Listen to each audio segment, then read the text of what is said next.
m'installer à Paris, de continuer ma seule passion, de gagner mon pari. On est toute une boîte de nuit, j'ai rencontré Virginie, et du lyrique, mes fréquentations me poussent depuis. Virginie,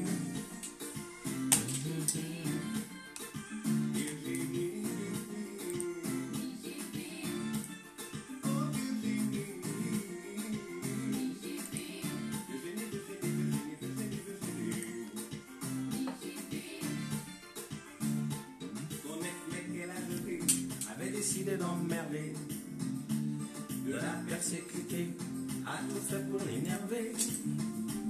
Un téléphone n'a pas cessé, il a tout fait pour la garder.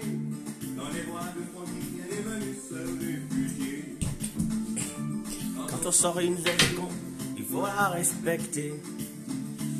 Ne pas faire le petit con pour se faire estimer. Suivant à quelques années, moi je tape pour l'éternité. Elle est jeune, elle va faire sa vie avec Francky. Virginie, Virginie, oh Virginie, Virginie.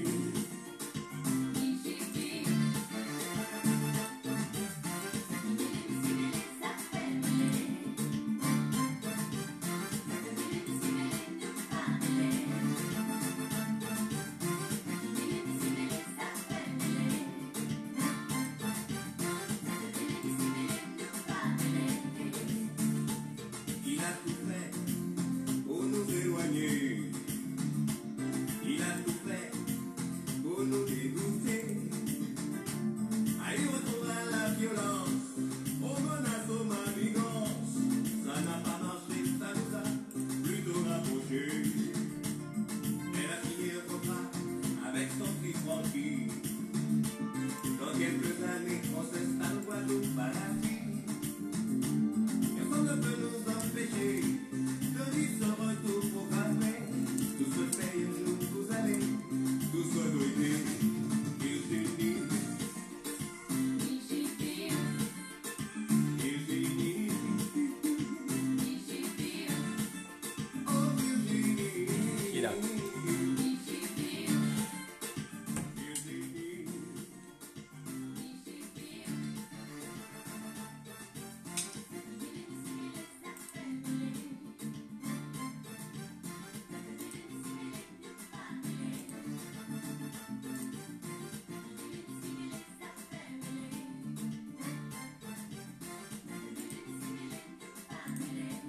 Elle a pris la décision de vite passer à l'action, de s'installer avec Francky. Elle a pris la décision de vite passer à l'action, de s'installer avec Francky.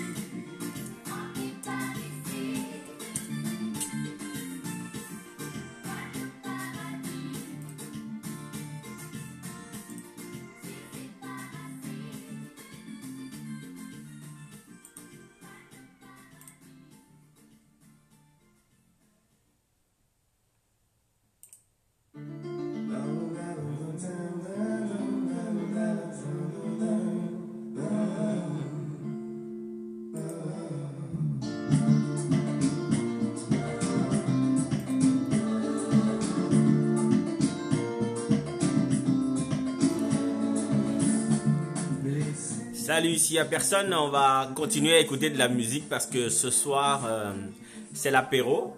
Donc, s'il y a quelqu'un qui veut qu'on échange, qu'on fasse une conversation, c'est maintenant. Sinon, on va continuer à écouter de la bonne musique. C'est des vieux zouks que j'ai ce soir. Et puis, je suis très bien accompagné. Aujourd'hui, je vais beaucoup boire. Donc, si vous êtes chez vous et que vous avez un truc à boire, envoyez ça en commentaire, en photo. Et puis, on va essayer de partager un bon moment.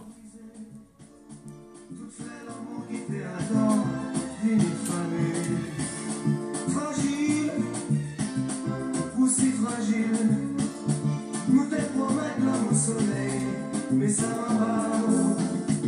Ma flamme sans même gagner, et mon menti.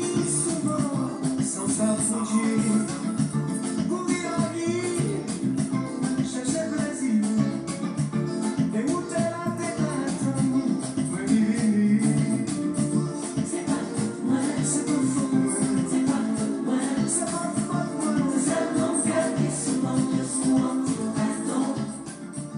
C'est pas faute moi, c'est pas faute moi, c'est pas faute moi. Qui sait comment tes chansons pour paraître innocentes.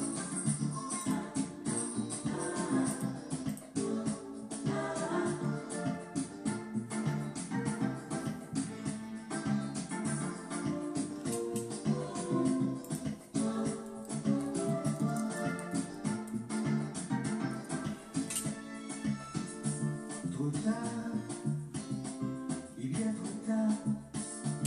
Mon parvenu pour s'ébrier en dernière fois.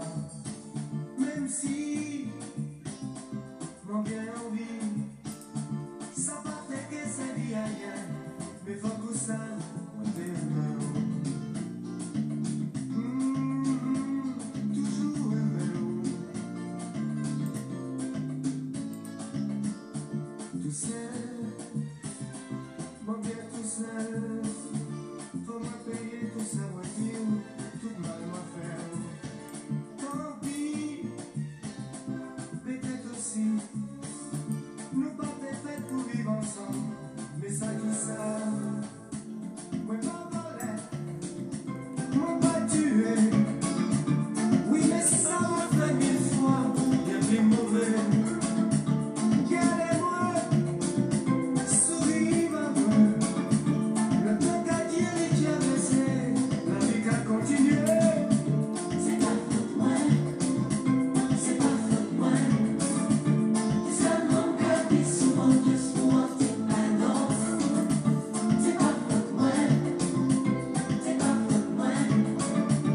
Qui sait comment tes chansons pour paraître innocentes. Je n'ai pas su t'aimer, toi qui m'as tout donné. Maman t'aimait, t'as apprécié la vie côté où. À présent ça finit, faut courir faire la vie.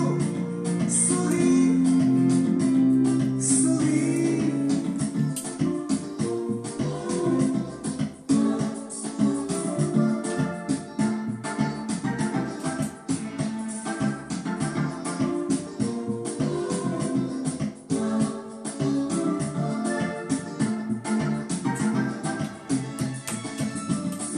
C'est pas faute moi, pas faute moi, c'est pas faute moi, pas faute moi. C'est mon cœur qui souvent juste pour un petit pardon. C'est pas faute moi. Alors, je veux voir vos commentaires si vous êtes là. Je vois qu'il y a 6 personnes.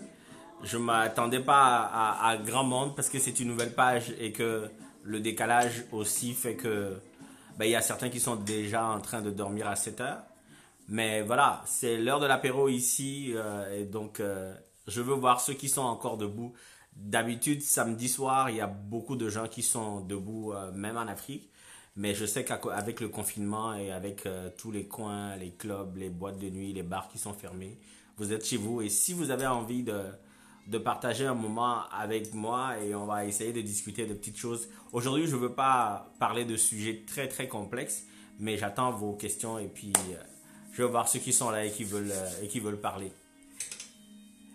Ça, c'est Harry Diboula, tu me manques.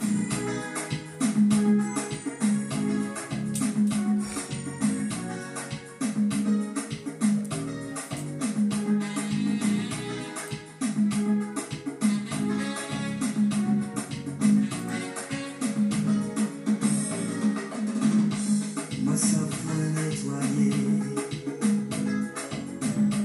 mais moi pour tirer,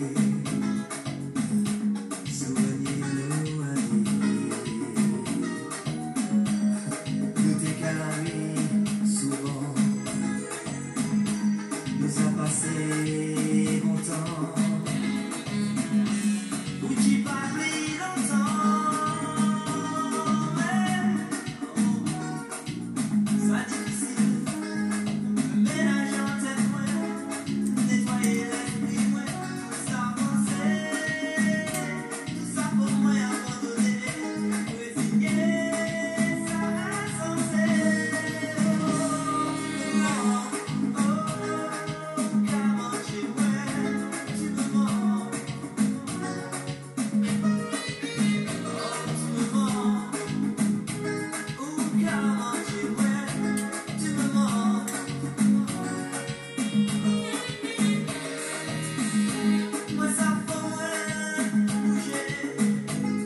je n'arrive plus à m'endormir. Je ne pense qu'à toi. Mes gommets de papier sont pleines de feuilles où je dessinais ton visage. J'écrivais ton nom sans cesse Sur les paquets de cigarettes.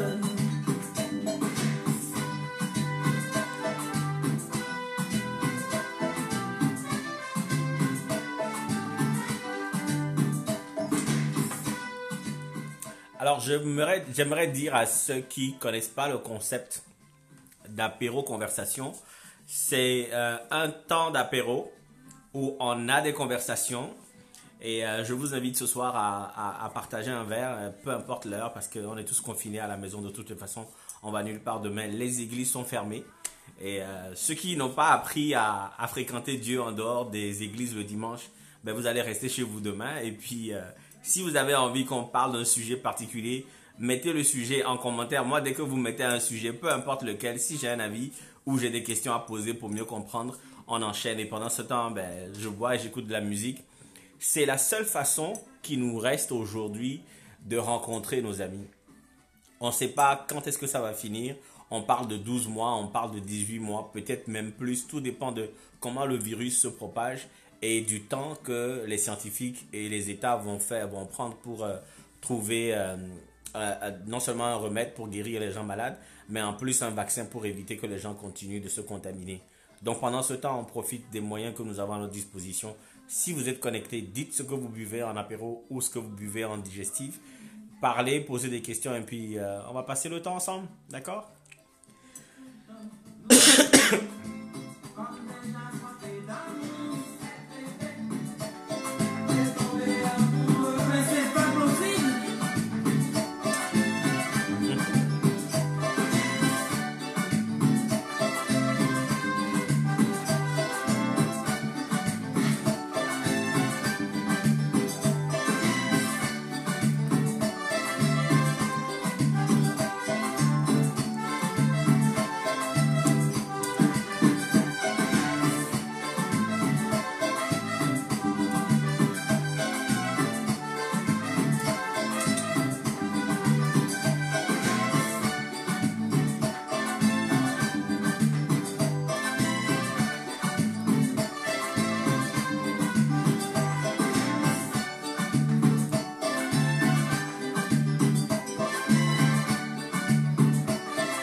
Je me saoule sans cesse. Je veux comme un oiseau. La vie pour moi n'a plus d'importance. Quand on a perdu la plus jeune de sa vie. Mais c'est difficile pour moi.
Bon,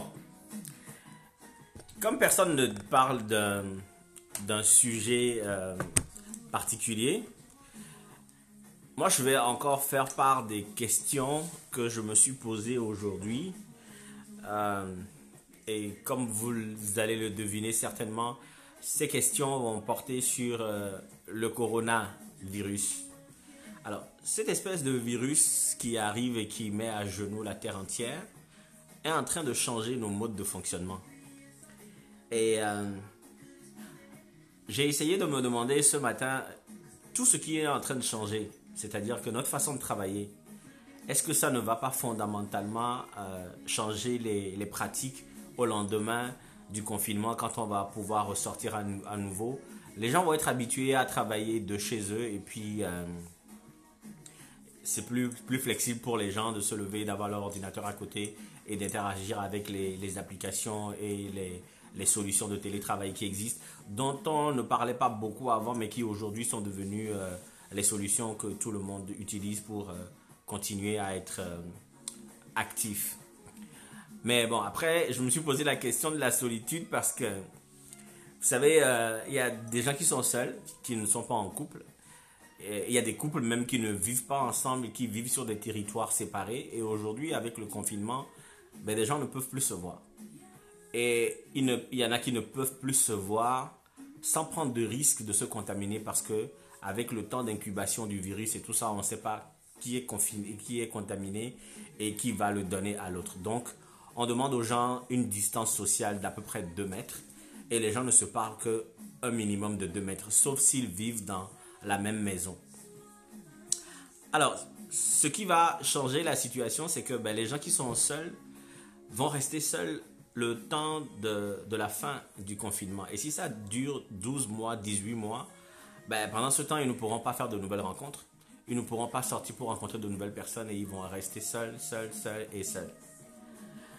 J'ai pensé aux enfants qui sont à la maison, qu'on va former différemment, à croire que l'école, on peut s'en passer ou on peut faire l'école différemment. Il était même question de changer l'école parce qu'elle n'a pas été véritablement modifiée depuis les lendemains de la révolution industrielle où on formait des ouvriers. Aujourd'hui, dans la plupart des métiers, on appelle les gens à être plus proactifs et à interagir les uns avec les autres, ce qu'on n'enseigne pas à l'école parce qu'il y a un professeur et puis il y a des bancs et puis le professeur donne tout ce qu'il sait. On va remettre en question toutes nos façons de faire parce que ce temps de confinement va nous pousser à développer certaines habitudes. Et est-ce qu'on va garder ces habitudes longtemps? Qu'est-ce qu'on va en faire après? Est-ce que ça va changer notre mode de fonctionnement? Je pensais à tout ça. Si vous avez des idées par rapport à ça, et puis je me moquais des gens qui vont à l'église, les chrétiens du dimanche surtout, et qui vont à l'église seulement le dimanche, et c'est vraiment le jour et le moment de la semaine où ils veulent vraiment se consacrer à Dieu, ben c'est le moment d'essayer de trouver Dieu différemment. C'est le moment de comprendre que Dieu n'est pas dans les églises, dans les mosquées, dans les temples ou même dans les endroits qu'on lui consacre. On dit nous-mêmes que Dieu est omniscient, omniprésent, omnipotent, mais nous-mêmes, d'une certaine manière, on l'enferme dans des canevas, comme par exemple, pour ce qui est de sa présence, on va croire que c'est à l'église, devant le Saint-Sacrement, ou je ne sais pas à quel type de réunion dans un endroit soi-disant consacré qu'il se trouve. On va penser que pour ce qui est de la puissance de Dieu, ben, il faut passer par un intermédiaire, c'est-à-dire il faut passer par le pasteur, le berger, l'imam, ou je ne sais pas quelle espèce de chef religieux qui va donc dire, ben voilà, il faut faire comme ceci. Donc c'est à cette personne-là qu'on va faire confiance que sa bénédiction, ou que Dieu va traverser cette personne pour nous donner sa bénédiction. Pour ce qui est de l'omniscience de Dieu, c'est-à-dire de sa toute connaissance de choses, ce n'est pas parce qu'on est parti à l'église qu'on ne peut pas apprendre de Dieu ou qu'on ne peut pas dire certaines choses à Dieu. Et puis voilà, donc ces façons de fonctionner vont être changées, en tout cas de façon assez durable, parce que le confinement n'est pas fini. Il vient à peine de commencer et on a des contaminations dont le nombre augmente chaque jour. À côté aux États-Unis, ça va être quelque chose. Et puis à chaque jour où on a 200 personnes qui sont contaminées, qui s'ajoutent à ceux qui étaient là déjà. Et puis certains pays, où, surtout en Afrique, où là on parle de 18 contaminés de 200, mais on ne sait pas exactement parce que le système sanitaire n'est pas préparé à cela. Donc on va découvrir de plus en plus beaucoup de cas et on va voir jusqu'à quand est-ce que ça va durer et comment ce confinement, ce coronavirus va changer nos façons de faire. Donc je vous laisse encore en musique parce que je veux parler de l'Afrique parce qu'il y a un souci de l'Afrique que tout le monde a en ce moment, et même moi je suis africain. On va en parler tout à l'heure, je vous laisse encore un peu en musique.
Coucou tout le monde.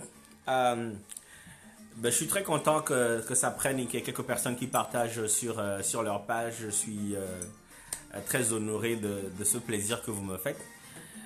Moi, je suis un gros novice comme ça pour ce qui est des lives, mais le confinement, comme dirait quelqu'un, ça donne des idées à certaines personnes et dont moi. J'ai décidé donc d'établir cette façon de communiquer avec les gens parce que de toutes les façons, on ne sait pas quand est-ce qu'on va reprendre à se voir et à discuter. Et donc, tantôt, je parlais des habitudes qui vont changer avec le confinement, avec cette histoire de virus, où on va travailler différemment, on va se fréquenter différemment aussi, parce que soit peut-être quand ça va reprendre, on va tous courir pour se revoir, parce qu'on sera heureux de, de se retrouver. Et puis, ben, je pensais à l'Afrique parce que quand on entend ce qui se passe dans les autres pays, comment est-ce que les cas sont découverts, il y a des kits de tests, il y a des masques, il y a des trucs, on demande aux gens de rester à la maison, on leur propose de rester chez eux, que le gouvernement va leur donner de l'argent. Et puis, on pense que ben, l'Afrique commence à être contaminée et certains pays de l'Afrique déclarent les cas qu'ils ont trouvés. Avant de parler de ce sujet qui est très délicat de l'Afrique, de son système de santé, de sa capacité à faire face à cette pandémie, j'aimerais vraiment, vraiment, vraiment, mais je le dis vraiment parce que ça m'a énormément touché, féliciter le Québec. Alors, je pense que en observant ce qui se passe dans tous les autres pays avec ben, les chaînes de télévision et les plateformes d'information qui existent sur le net, la réaction du Québec est exceptionnelle. Alors, à un moment donné, je pensais même que le premier ministre du Québec, François Legault, était d'un paternalisme pas possible qui va faire que quand les gens vont se réveiller avec la crise économique qui va suivre, ils vont pas être tout contents de lui, mais parce qu'il leur parle avec une certaine affection. Mais après, il y a toutes les initiatives de solidarité qui ont émergé de partout. Mais le Québec, franchement, félicitations. Comme qui dirait, je pense que c'est René Lévesque qui l'a dit, vous êtes comme un grand peuple. Vous êtes un grand peuple parce que j'ai vu la façon dont tout le monde a pris à cœur cette question de virus ici et comment est-ce que les gens ont adopté les mesures du gouvernement et comment les gens ont félicité le gouvernement, comment les partis d'opposition se sont ralliés à la dynamique solidaire qui a été mise en place. Franchement, comme un grand peuple, le Québec, vous êtes un grand peuple. Félicitations. Alors, on va parler de l'Afrique parce que l'Afrique, c'est l'inconnu. La vraie inconnue, la grosse inconnue de cette pandémie, c'est l'Afrique.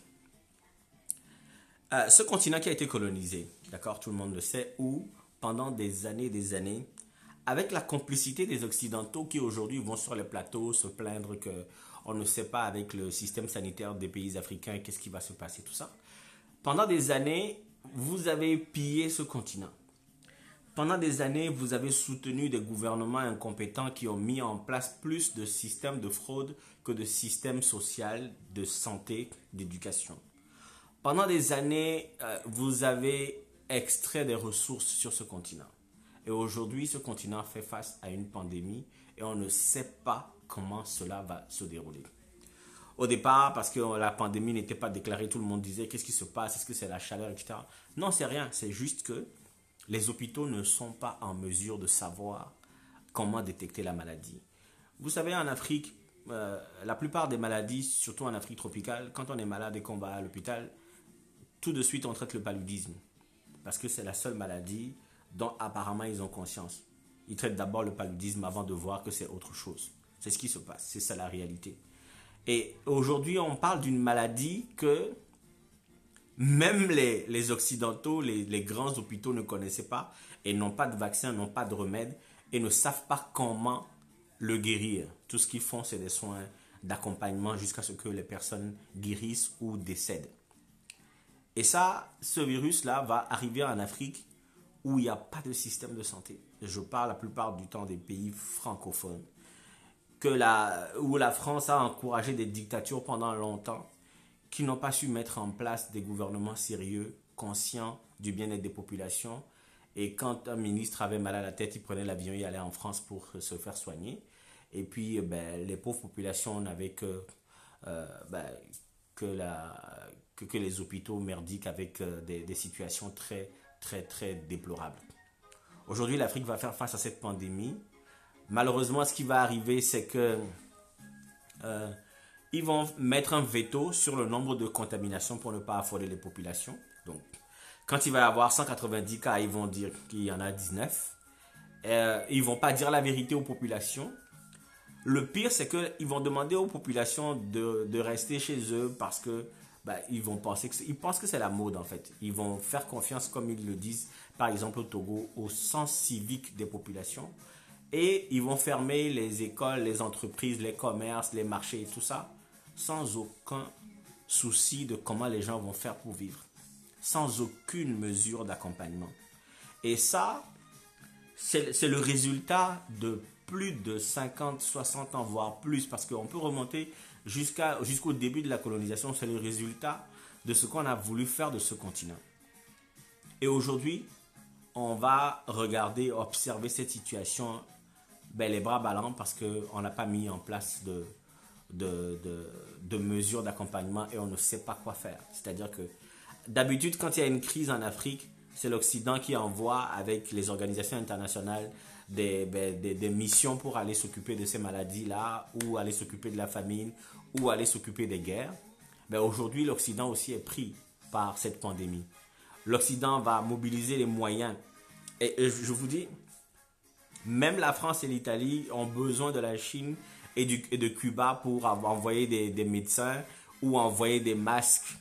Vous imaginez que quand est-ce qu'on va tout se tourner vers l'Afrique, ça va prendre du temps. Et pendant ce temps, ces gouvernements incompétents, qui sont la plupart partout dans les pays francophones généralement, vont mettre des gros vétos sur le nombre de contaminations pour ne pas dire la vérité, vont traiter cette maladie de façon très amateuriste et comme d'habitude, ils ne vont pas s'intéresser au bien-être commun. C'est peut-être le moment pour penser à ce qu'on appelle la véritable solidarité. C'est le moment de se poser la question de savoir, puisqu'on a toujours été démunis face à toutes nos situations de vie, qu'on n'a jamais su compter sur le gouvernement, sauf pour voler les richesses et puis punir la population face à leurs envies de véritable démocratie. Puisque ces pauvres populations africaines ont toujours été laissées à elles-mêmes et que des fois la jeunesse est obligée de traverser les océans pour aller chercher un meilleur avenir ailleurs.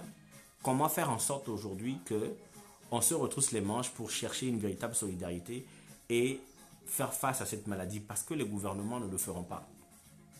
J'ai vu passer plusieurs vidéos où on a instauré des couvre-feux et les militaires en profitent pour frapper des gens qui sortent parce qu'ils n'ont pas conscience de la maladie et qu'eux, ils s'en foutent un peu, ou même parce qu'ils vivent tellement dans des ghettos que sortir, rester dehors, ça a toujours été leur vie.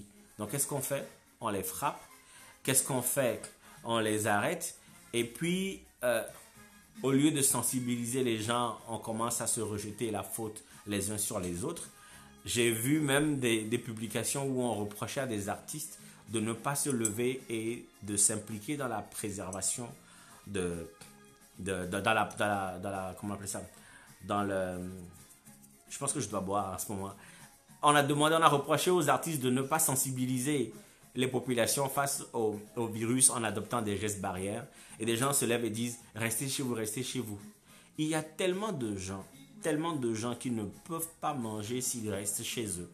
Tellement de gens qui n'ont rien fait de leur vie que de se lever le matin et aller chercher la pitance quotidienne, que rester à la maison, ça fait plus peur que de sortir et d'attraper probablement une maladie. D'autant plus que la misère dans laquelle ils ont baigné pendant longtemps, cette misère est tellement installée que les gens vont aller au marché parce qu'ils ne peuvent pas faire autre chose. Les gens vont sortir de chez eux parce qu'ils vivent dans des quartiers pauvres, dans des bidonvilles la plupart du temps. Et donc, rester confiné à la maison, c'est vraiment inimaginable parce que toute la vie se passe dehors. Et ce continent-là, l'Afrique, aujourd'hui, on en parle sur les plateaux parce que on dit que la pandémie va être très grave en Afrique. Mais pendant ce temps, il y a des priorités. Et les priorités, c'est les pays occidentaux où il faut s'occuper des masques, il faut s'occuper des hôpitaux. et il faut exiger des gens de rester chez eux en leur promettant de leur donner des salaires, de leur donner des aides alimentaires, etc. Et puis eux, dans les pays occidentaux, comme j'en parlais tantôt en donnant l'exemple du Québec, la solidarité, elle se lève. Je pense que c'est le moment de se dire que si nous avons, en tout cas pour ceux qui vivent à l'extérieur, je parle à la diaspora, je n'ai pas la prétention d'en faire partie encore parce que je ne suis pas encore actif vis-à-vis de mon pays, mais ce que je veux dire, c'est que pour ce que nous voyons faire ici, c'est le moment d'inviter les gens à la solidarité. C'est le moment de dire aux gens que il faut être solidaire, il faut s'entraider dans les quartiers, il faut s'entraider dans les villes, il faut s'entraider dans les maisons parce qu'il y a ce qu'on appelle des cours communes où il y a différentes familles qui vivent dans des petits appartements, chambres, salons, mais c'est là maintenant qu'il faut créer la solidarité. La solidarité n'est pas étrangère à l'Afrique. Le peuple africain a toujours été très communautariste, a toujours été une famille généralisée. C'est le moment de pratiquer cette solidarité-là, de la ramener au goût du jour plutôt que de rester dans les individualismes qui ne correspondent pas à nos traditions. Et moi, je dis, pour nous qui vivons ici, on a peur du virus ici, certes, mais on se dit que à 60%, 70%, si jamais on est contaminé, on va pouvoir le déceler rapidement. De deux, on va pouvoir être pris en charge. Et d'ici à ce que peut-être quelque chose de grave n'arrive, ils trouveront un traitement. D'ailleurs, il y a déjà un traitement en France, à Marseille, avec le docteur Raoult, où on parle déjà de chloroquine qui est capable de guérir de cette maladie-là. Mais quand on pense à ceux qui sont restés, à nos amis, à nos familles, à nos parents, à nos enfants qui sont restés en Afrique, et qu'on se dit si jamais ils attrapent cette maladie, qu'est-ce qui va bien pouvoir leur arriver? On est paniqué, on a peur pour eux et on se dit, en tout cas pour ma part, moi je me dis que j'espère vraiment que le soleil tue ce virus-là. Parce que je ne peux pas faire confiance au gouvernement, je ne peux pas faire confiance aux hôpitaux, parce que même les médecins, avec tout leur bon vouloir, avec toute leur détermination, ils ne feront pas grand-chose parce qu'ils n'auront pas les moyens. Et quand je pense que dans certains pays, par exemple comme le Sénégal, on a posé sur la table un budget de 1000 milliards pour se lever contre la pandémie, pendant qu'au Togo, on a mis sur la table 2 milliards. Et encore, on en a parlé d'abord aux institutions internationales et représentations diplomatiques qu'on a rassemblées pour leur dire voici ce qu'on veut faire pour essayer de leur quémander un peu d'argent. Je ne sais pas comment nos enfants, nos parents, nos familles vont faire dans cette situation. Donc nous, notre prière ici, c'est de véritablement penser et de croire que le soleil tue le virus et que le virus ne saura pas se propager davantage en Afrique parce que le temps à ce que l'Occident, c'est-à-dire l'Europe, les États-Unis, le Canada, tout ça, règle leurs problèmes parce que c'est important pour eux, le temps qu'ils finissent et qu'ils se tournent vers l'Afrique, peut-être que quelque chose de grave va arriver et on ne le souhaite pas. Donc c'est vraiment le moment en Afrique, en tout cas pour ceux qui suivent et qui ont de la famille dans les pays pauvres, que ce soit Haïti, l'Afrique, le Maghreb, etc. C'est vraiment le moment de se lever et de parler de solidarité aux gens parce que ce n'est que dans cette solidarité-là qu'on va dire la vérité sur cette maladie parce qu'elle est réelle. Elle attaque le système respiratoire, les poumons, le cœur et l'intestin parce que c'est dans ces cellules-là, dans ces organes-là qu'elle trouve son vivier où elle se déploie. Donc c'est pour ça qu'on parle de diarrhée, on parle de troubles respiratoires. Donc il faut véritablement parler de cette maladie, de dire que cette maladie est réelle et qu'elle tue véritablement et demander aux gens de se laver les mains avec du savon parce que c'est la première chose à faire. Un médecin disait ce matin sur une vidéo que j'ai regardée que le savon tue la couche du virus qui se développe parce que c'est un truc avec du gras ou je ne sais pas quoi. En tout cas, que le savon va tuer le lipide qu'il y a autour de la première membrane du virus et l'empêcher de se développer et de se fixer sur des cellules. Donc, plus on se lave les mains avec du savon et de l'eau et régulièrement et plusieurs fois, plus on se prémunit. Et puis tousser dans le coude pour ne pas contaminer les autres. Mais véritablement, le plus possible, rester à la maison parce que c'est au contact de l'autre dont on ne sait pas d'où il vient, dont on ne sait pas qui est-ce qu'il a rencontré, qu'est-ce qui s'est passé avant que vous ne le rencontriez, que la personne peut vous contaminer. La personne peut paraître bien portante, mais comme le virus prend à peu près 14 à 15 jours pour se développer dans le corps, vous serez contaminé avant. sachez une chose, les hôpitaux, il ne se passera rien. Ils n'ont pas de traitement, ils n'ont pas de médicaments, ils n'ont pas d'appareil respiratoire pour vous aider, ils n'ont pas de système, ils n'ont même pas de lit. Et je parle de certains pays pauvres, je parle particulièrement du Togo que je connais, mais je sais que le cas n'est pas différent quand je prendrai le Niger, le Burkina ou même le Bénin ou tout ça. Certains pays vont avoir, comme le Ghana par exemple, vont avoir plus de capacité à se déployer. Mais ces pays francophones, le Cameroun, le Sénégal, le Burkina, le Mali, le Niger, le Togo, tout ça, ils sont vraiment, vraiment démunis parce que la France a passé tout son temps à piller ces pays-là, à leur prendre toutes leurs ressources, en soutenant des dictateurs qui étaient présents et qui sont restés longtemps. On parle du Togo où il y a plusieurs années que la même famille règne sur ce pays-là sans véritablement mettre en place le programme social qu'ils promettent à chaque élection. Mais ça, c'est parce que aussi, de l'autre côté, ça c'est un autre débat, que l'opposition est complètement incure et qu'on n'arrive pas à s'en sortir. Mais dans les autres pays aussi, c'est pareil, parce que vous prendrez le Cameroun, il n'y a pas tellement d'hôpitaux que ça. Paul Biya, qui a un certain nombre d'années, il va tout le temps en Suisse pour se soigner.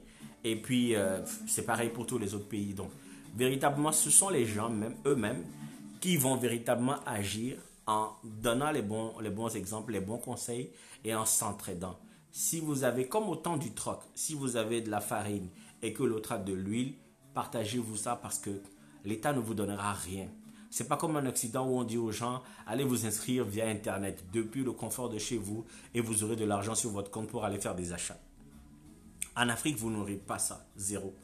Donc, c'est vraiment entre les gens eux-mêmes que cette solidarité peut exister et qu'on va pouvoir sortir de ça. Mais l'Africain en général, pour avoir subi toutes ces problèmes pendant de nombreuses années, pendant de longues années, ils ont quand même développé une capacité de survie qui est exceptionnelle. Et je sais que la solidarité est au cœur de nos éducations, de nos cultures, de nos traditions. Et donc, j'ai foi, mais je sais que ma prière essentielle, c'est que le soleil tue véritablement le coronavirus. Donc, je ne vois pas de questions aujourd'hui. Je vais augmenter la musique et puis s'il n'y a personne, on va finir ce petit live aujourd'hui. C'était un test en vérité. Je n'ai pas posé de questions existentielles aujourd'hui, mais regardez les autres vidéos. Si vous avez envie qu'on reparle de ces sujets-là, ben je serai très heureux de vous retrouver ici.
Jusqu'au bout, je ne verrai plus que toi. Le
Alors, je ne vais pas prendre beaucoup de temps. Je pense que j'ai dit un peu ce que je voulais dire aujourd'hui.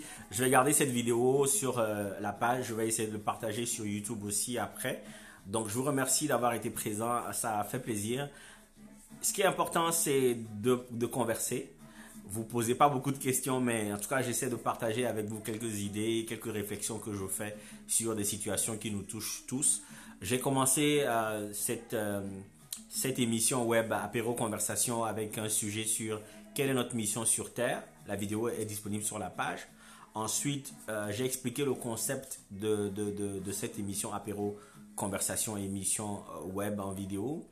C'est de partager un temps d'apéritif avec vous et de discuter des sujets sérieux qui me font réfléchir et qui certainement vous font réfléchir vous aussi. Ensuite, j'ai parlé de la mort. J'ai parlé de la mort hier et au même moment où je parlais de la mort, de pourquoi est-ce qu'on a peur de la mort, comment est-ce qu'on devrait appréhender cette fin de vie qui est inexorable et inévitable dès qu'on est. Et puis j'ai d'autres sujets aussi. Quelqu'un m'a demandé de parler de qu'est-ce que le succès. On m'a demandé de dire quelle est la place de l'enfant dans les familles, dans la société, etc., etc. Ce sont des sujets sur lesquels je vais essayer de revenir de temps à autre avec ce concept d'apéro conversation. Mais il est important que je ne sois pas le seul à boire et que vous aussi vous buvez, que vous envoyez les photos et que vous me dites qu'est-ce que vous buvez. Nous sommes dans des instants assez difficiles aujourd'hui où nous devons réapprendre à vivre avec nous-mêmes en restant chez nous.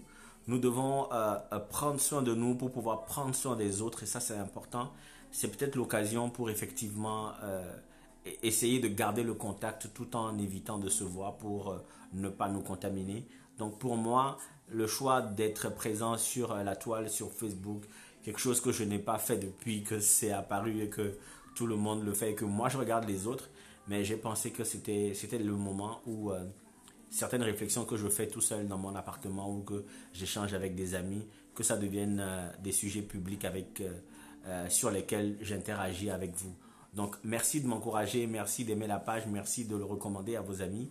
Et donc on va se redonner rendez-vous une autre fois pour échanger sur un autre sujet. Mais n'oubliez pas aujourd'hui, protégez-vous, protégez les autres, restez chez vous.